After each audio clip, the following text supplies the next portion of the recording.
Hello folks, we're well into second week. We are now on December the 10th, day 10 of our Brit and Yankee craft beer advent calendar, curated by yours truly, Phil Clark the Brit. I'm collecting these beers over a year, and some of them have worked out okay, others, well, it was a bit of an experiment. This one that we have today we already had one beer from them, I think on day one if I remember rightly. This one is from Werk Force Brewing. This is called Humongous Chungus, and I'd like to say that I also have my humongously good pal with me, Mr. Chuck Fort, Senior Brewing Consultant from Church Street Brewing, Itasca, Illinois. Hello, Chuck. Hello. Merry Christmas. Hello. Oh, another hello, sorry. Yes, Merry Xmas to you too. Yes, indeed. We're getting close. It's really nice. Thanksgiving is over and gone. We're now heading into the Christmas season, which starts, I think, in May most times. Yeah. Anyway, it's already started. Back to the beer. So this is from Brandon Wright and his folks down in Plainfield, Illinois, Werk Force Brewing, and it is our fairly heavy one for. I don't think there are many that I have in the calendar that are bigger than this. It's got to be heavy. 12.8%. The character is very heavy looking. The character on the front is very heavy, and you can see that in the little pop-up there. He is a green blob with a long tongue. He has a pipe, chocolate, and a looks like an Xbox or Nintendo controller in his hand, sitting in a couch. So I'm assuming that this is. Oh wow! Ooh. Oh, look at that. A little bit of spurt comes out the top there. Now this is a very heavy imperial pastry stout, and we'll get into what the ingredients are in just a second. But as you can see, hopefully it's pouring out as black as you're at, as I like to say. Although when I did pour it out, I saw a little bit of light coming through it. Let's do that again. Oh yeah, so it's not too bad. Now, you got a little bit ahead on yours. I didn't get. I got a little bit. Gotta wait for it. Yep, we'll put that one down there. This is obviously going to be quite I'm assuming a heavy mouthfeel on this.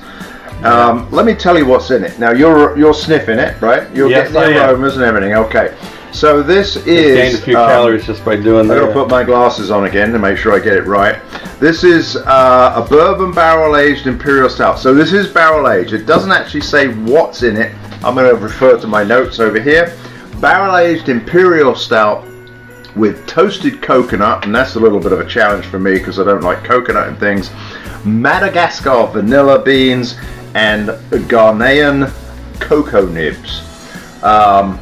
And he actually gives us some of the information on that. 100 pounds of toasted coconut. Now it sounds like a lot, but it depends how big the batch was, right?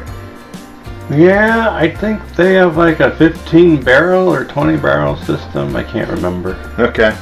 Anyway, aroma. All right, so I'm getting the chocolatey and all the big stout character, but I'm also getting some of the barrel and the nose too. You can smell a little bit of the barrel. Yep. It's a little bit of a bourbon note to it. I always hope that the bourbon is very subdued when I hear bourbon barrel. I hope it's subdued because the other ingredients should stand out by Depends themselves. how long you leave it in there. Depends if there was anything floating in the bottom of the bourbon barrel when they filled it in the first place. I'm looking to see if he tells me how long it was in there, but it doesn't. Sometimes when you get bourbon barrels, if you're lucky, you tip them into a mason jar and you get some barrel strength product. Sometimes. Now, what if you leave that product in the barrel? You can leave it in there. Does it add? Oh yeah. Alcohol to the beer? It adds alcohol. There's always, even if there's not just the amount of bourbon that's in the wood. Mm-hmm. Will contribute to the alcohol. There's a couple gallons worth of bourbon just in the wood. Really? Wow. So yeah, that's a lot of good wood. Yeah. Let's drink it.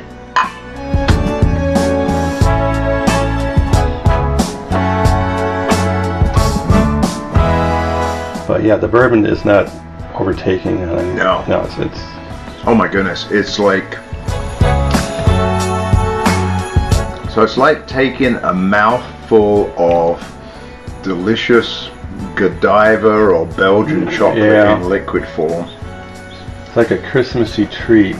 Christmassy treat. Very Christmassy kind of a treat. Well, right? Yes.